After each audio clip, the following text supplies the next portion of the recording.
Olá, sejam muito bem-vindos, alunos e alunas de todo o Brasil. Vocês aqui da Oscar Cursos, aqui quem fala é Paulo Peixoto. E estamos iniciando a nossa aula de véspera. Você aí que vai prestar o AB amanhã. Então tem que ficar atento, vou trazer aqui para vocês várias dicas importantes, porque meu objetivo é que você já consiga a aprovação nessa primeira fase e avance para a segunda fase.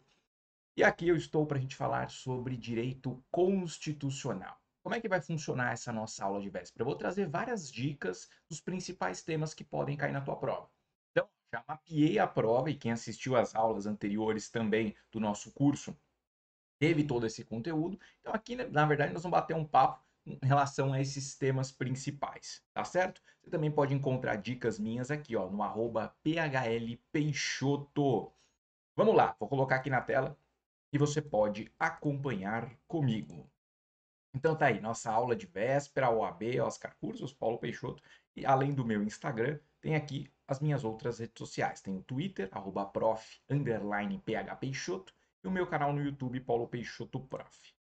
Então, direito constitucional, você sabe muito bem, eu classifico essa matéria dentro do nível alto de atenção, ou seja, é uma matéria que requer a sua atenção porque são 7 questões. Sabendo que a sua prova tem 80 questões, 7 questões, né, quase 10% da prova, e vocês vão encontrar as questões de constitucional da questão 11 até a questão 17. Então, eu coloquei aqui, ó.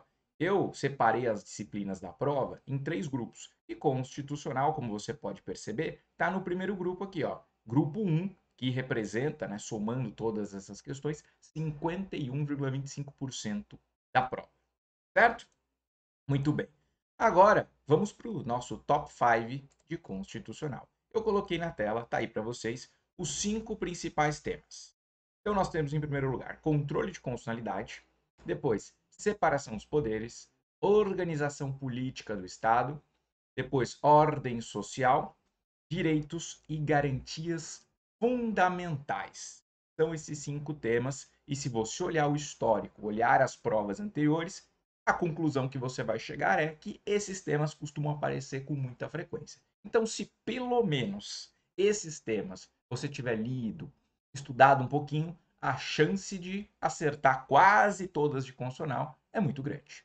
Então, vamos começar falando do principal deles, que é o controle de constitucionalidade. Aí você deve estar se perguntando, tá certo, Paulo, controle de constitucionalidade. Primeira coisa, o que é o controle de constitucionalidade? Para começo de conversa. Quando a gente fala de controle de constitucionalidade, eu estou falando basicamente de uma análise, é uma comparação entre as normas constitucionais, certo? Que nós temos no ordenamento jurídico brasileiro, e toda a legislação infraconstitucional.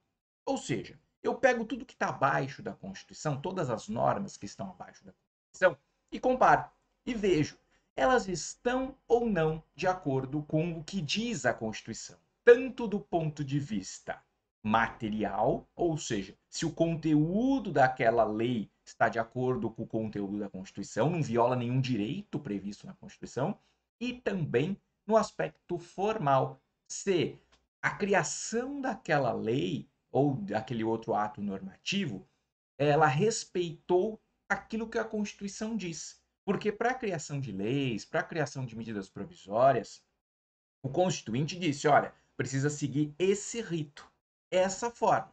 Se eventualmente a lei não seguiu, ou seja, temos uma inconstitucionalidade formal. Então, resumindo, controle de constitucionalidade é essa comparação entre as normas constitucionais e as normas infraconstitucionais. Lembrando que são normas constitucionais atualmente no Brasil. O texto original da Constituição de 1988, o ADCT, são os atos das disposições constitucionais transitórias. Temos ainda as emendas constitucionais posteriores, que atualmente estamos aí na 128.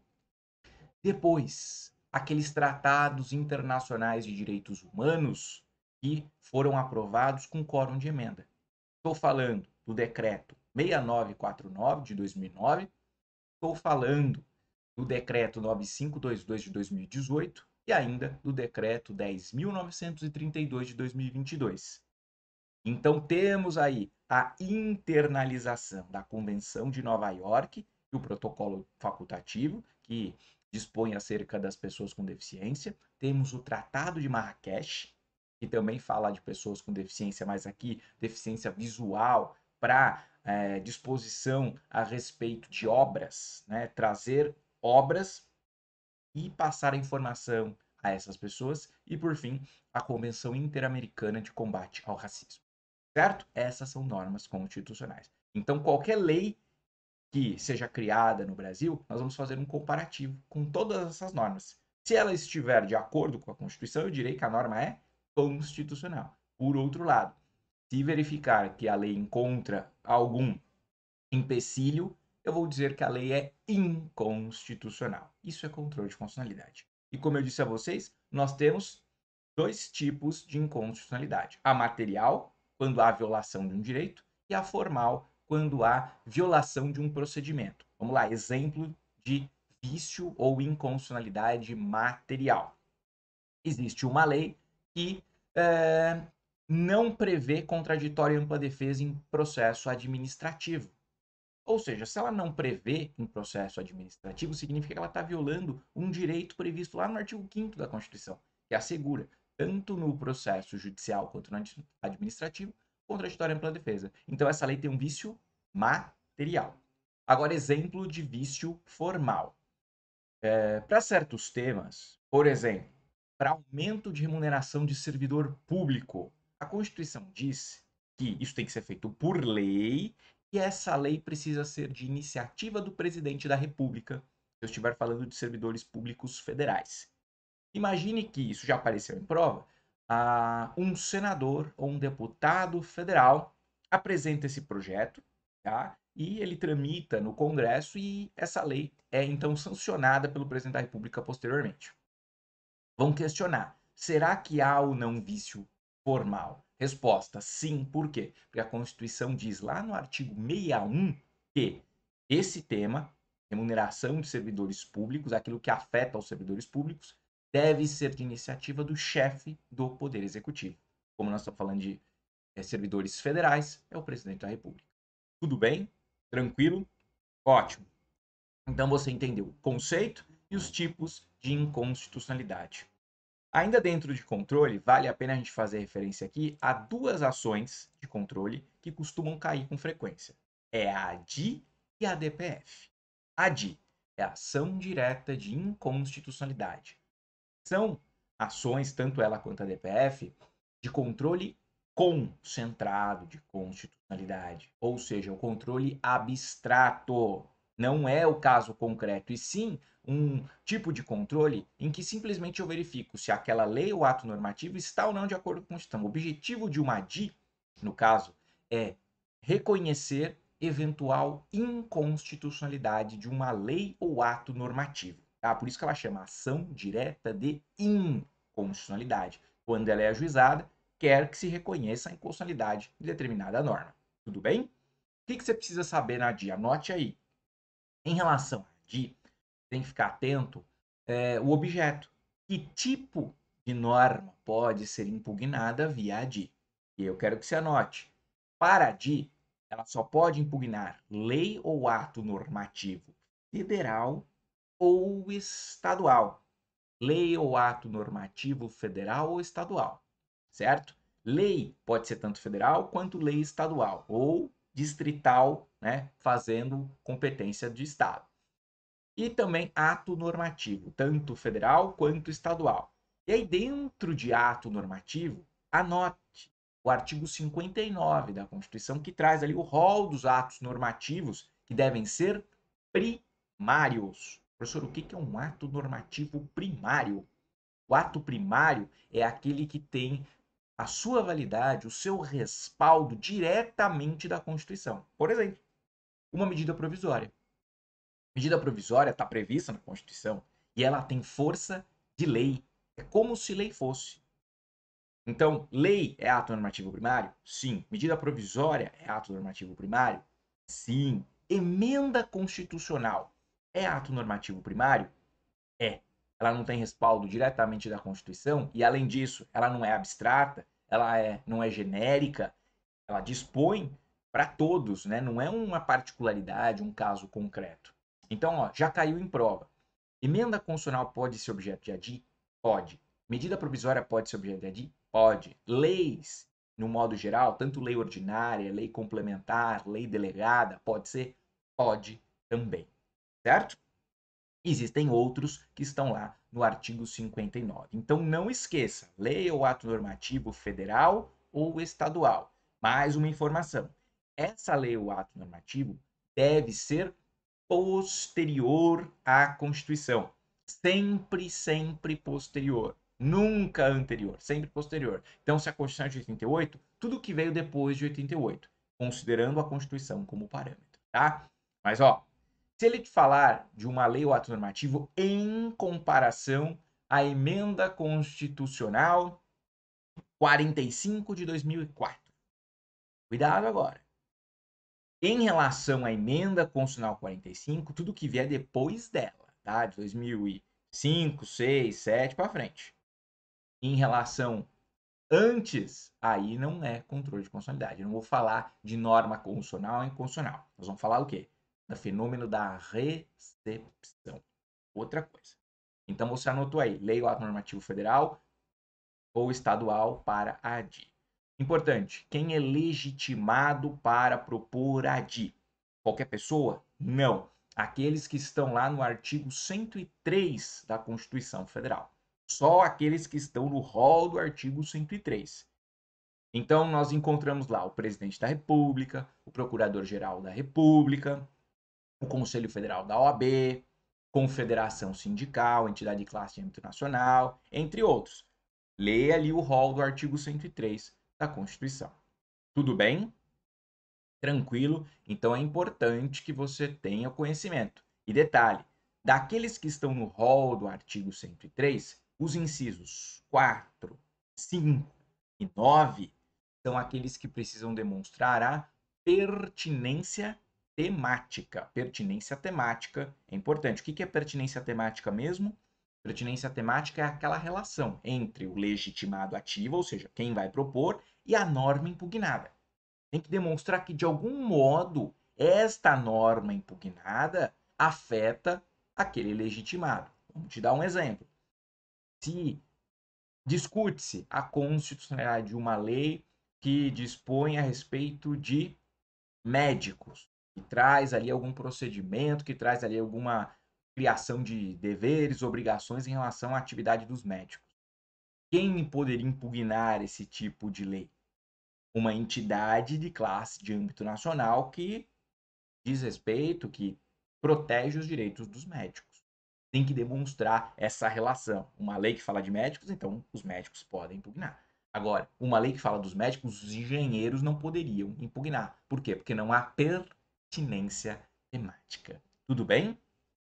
Falamos de ADI, ADPF. ADPF, a ADI, só antes para concluir, ela está prevista no artigo 102, inciso 1º, a linha A da Constituição, e temos uma lei própria, a Lei 9868 de 99, tá? Lei 9868 de 99.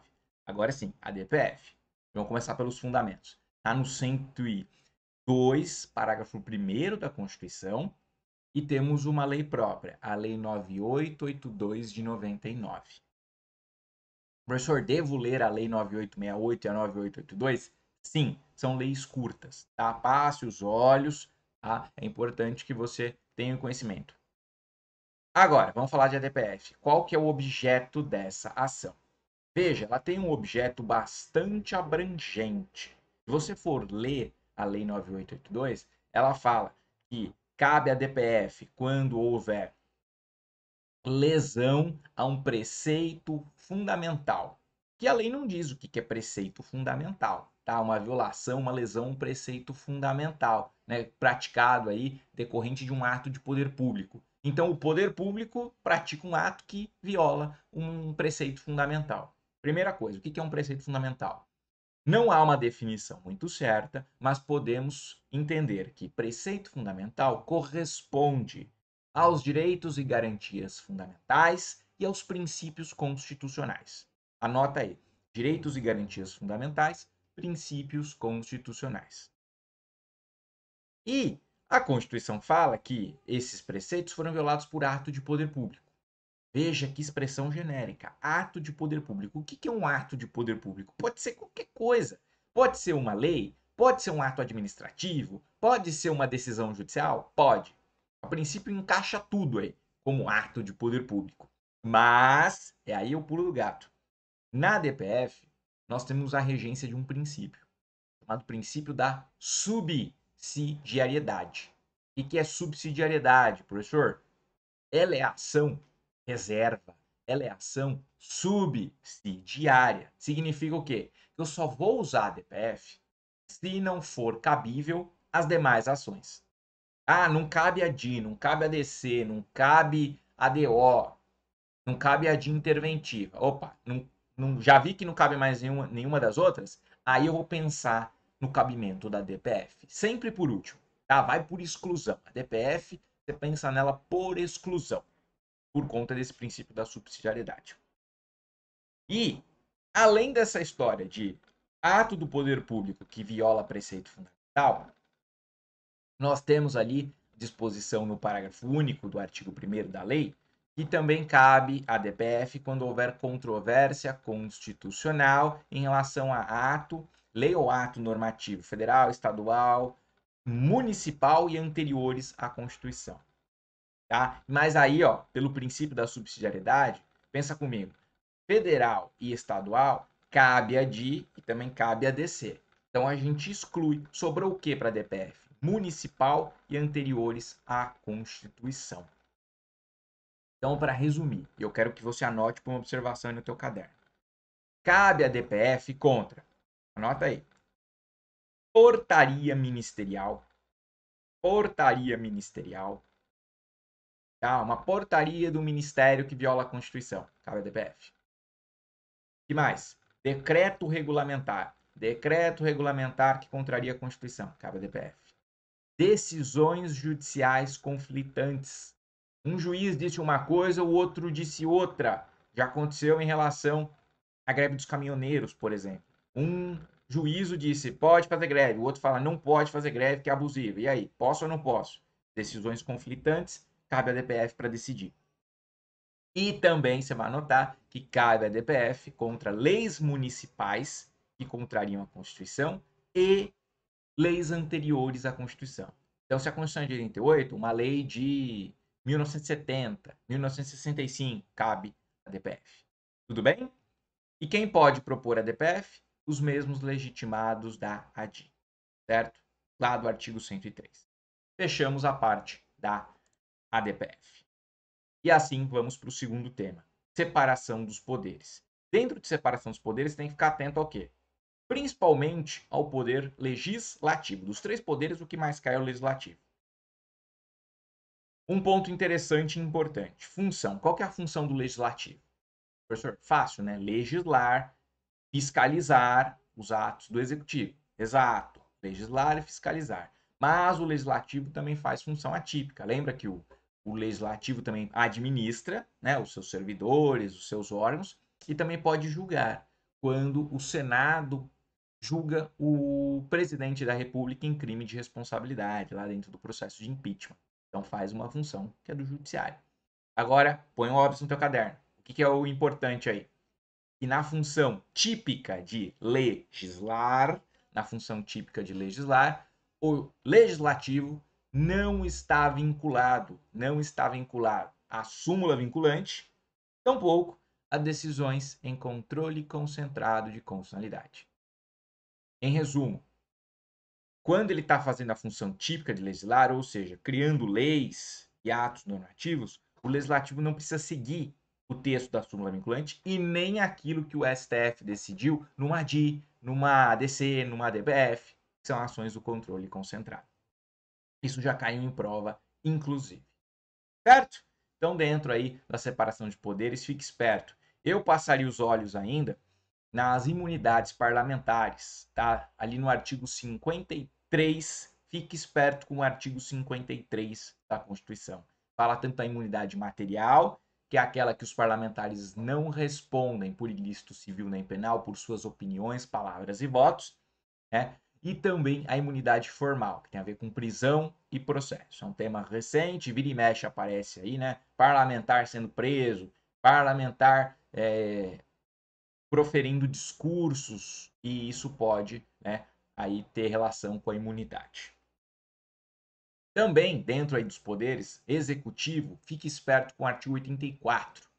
Fala de competência do presidente da República. Em especial, ali, ó, cabe ao presidente da República decretar intervenção federal, como já tivemos.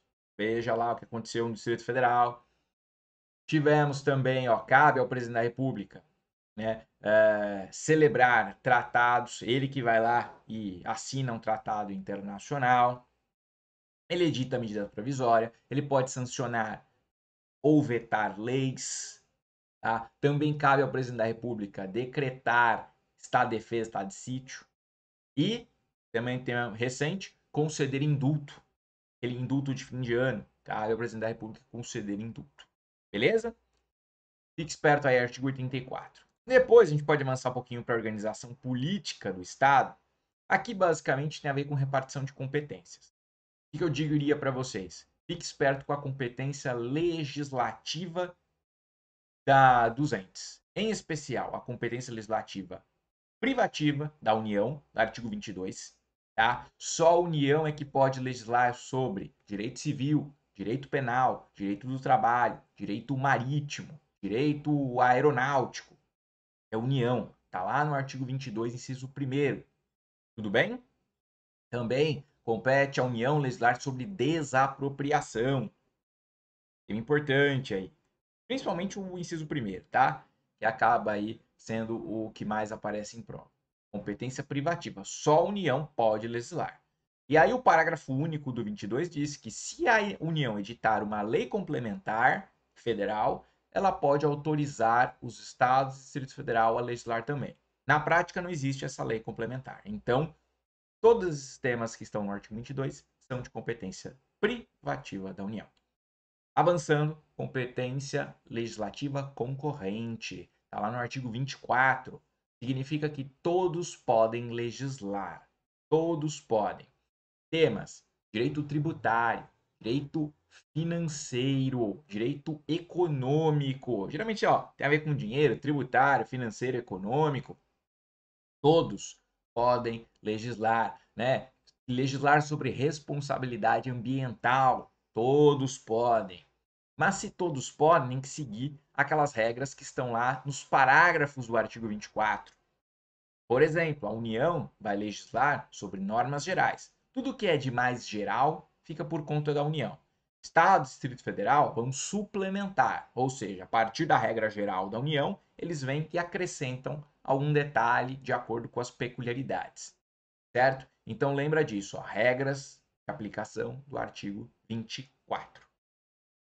Competência concorrente, todo mundo pode legislar, tá? Inclusive os municípios, embora não estejam expressamente ali previstos, mas também podem.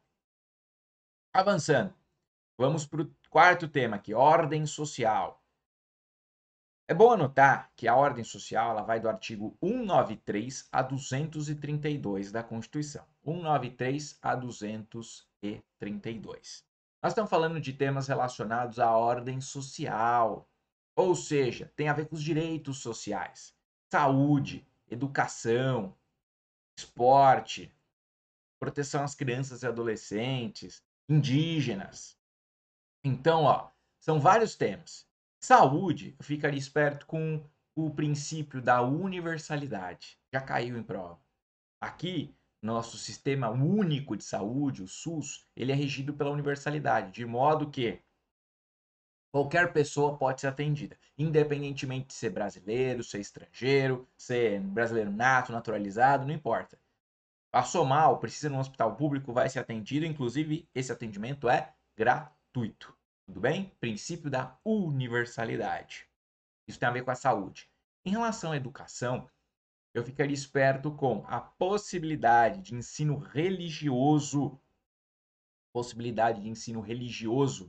nas instituições públicas. O STF já disse que pode, inclusive sendo ministrado por um representante dessa religião. Então, pode ter ensino religioso nas escolas públicas? Pode. Outra coisa, embora a língua portuguesa seja, né, o nosso idioma oficial, as comunidades indígenas podem ter ali a educação dentro da sua língua materna, ou seja, aquela língua da comunidade. É possível isso, está previsto na Constituição, artigo 210. Também já tivemos questionamentos sobre o ensino domiciliar. Tá? Embora não haja previsão expressa na Constituição, o Supremo Tribunal Federal falou que será possível desde que haja uma lei regulamentando. Então, não tem lei regulamentando ainda, não há que se falar em ensino domiciliar. Se criarem a lei, aí a lei vai dispor como vai funcionar esse ensino domiciliar. Eu ainda ficaria esperto com a súmula vinculante 12, que tem a ver com educação, que ela diz que é inconstitucional a cobrança de taxa de matrícula em instituições oficiais. Ou seja, escola pública, faculdade, universidade pública, né, na graduação, no mestrado, doutorado, não pode cobrar taxa de matrícula. Não pode. Por quê? Porque é uma instituição pública. Beleza? Também fique esperto com o tema dos indígenas, que está na moda. Temos muitas notícias aí em relação lá à terra dos Yanomami. Então, eu ficaria esperto com o que dispõe a Constituição. Deve ser preservada a tradição, a cultura dos povos indígenas e, em regra, eles não podem ser removidos dos seus territórios. Salvo situação de catástrofe, epidemia, eles podem ser removidos com aprovação, veja bem, com a aprovação do Congresso e, passada a situação, né, de emergência, eles devem ser levados de volta para o seu território. Então a regra é que eles não podem sair de lá. Tá? E os territórios indígenas são de propriedade da União, porém os indígenas têm a posse permanente. Beleza? Para fechar agora o último tema: direitos e garantias fundamentais. Muita atenção aqui. Artigo 5º, né? Nem preciso dizer que artigo 5º da Constituição costuma cair. As disposições ali, que nós temos liberdade de ir e vir, liberdade de crença. Também há disposições relacionadas a processo penal, né? Contraditório, ampla defesa, né? A integridade física dos presos, etc. Fique esperto com o artigo 5º. Mas eu chamo a atenção aos direitos políticos. Estão lá do artigo 14 até o artigo 17. Na verdade, até o 16 fala especificamente dos direitos políticos, o 17 vai falar de partidos políticos, mas está tudo dentro do mesmo tema. E atenção à parte das inelegibilidades, que são restrições, certo? A alguém se candidatar a um cargo político. Por exemplo, nós temos lá uma inelegibilidade ao terceiro mandato subsequente. Então, o indivíduo se candidatou a um cargo, por exemplo, de prefeito, ele se candidatou, primeira eleição, tem direito à reeleição e acabou. Não tem direito a um terceiro mandato subsequente. Ele pode ficar, descansa 4 anos e volta depois. Como aconteceu, por exemplo, né, com o atual presidente. Ele teve 2 mandatos, depois ele saiu e agora ele voltou. Então, 3 mandatos na sequência não pode. Agora, 2, descansa um pouco e volta depois, e depois mais 2, com direito à reeleição, é possível. Certo? E ficaria esperto ainda com a tal da inelegibilidade reflexa, que está lá no parágrafo 7º do artigo 14.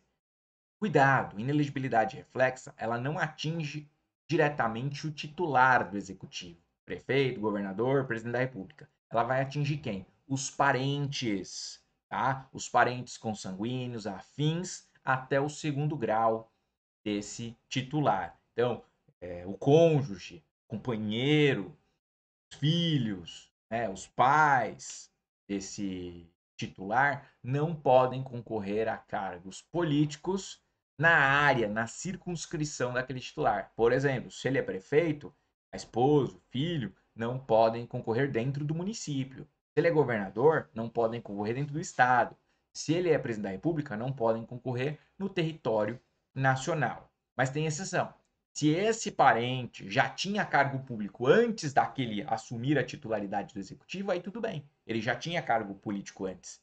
E ele pode, inclusive, se reeleger, se ele já possuía cargo. A ideia da inelegibilidade reflexa é o quê? Impedir que, uma vez que alguém assuma o executivo, ele use a influência dele para colocar os parentes dentro de cargos políticos. Se o parente já tinha, então ele por conta própria já conseguiu, não vai ser influenciado aí, né? As pessoas não vão ser influenciadas para ele ser eleito. Tudo bem? Tranquilo?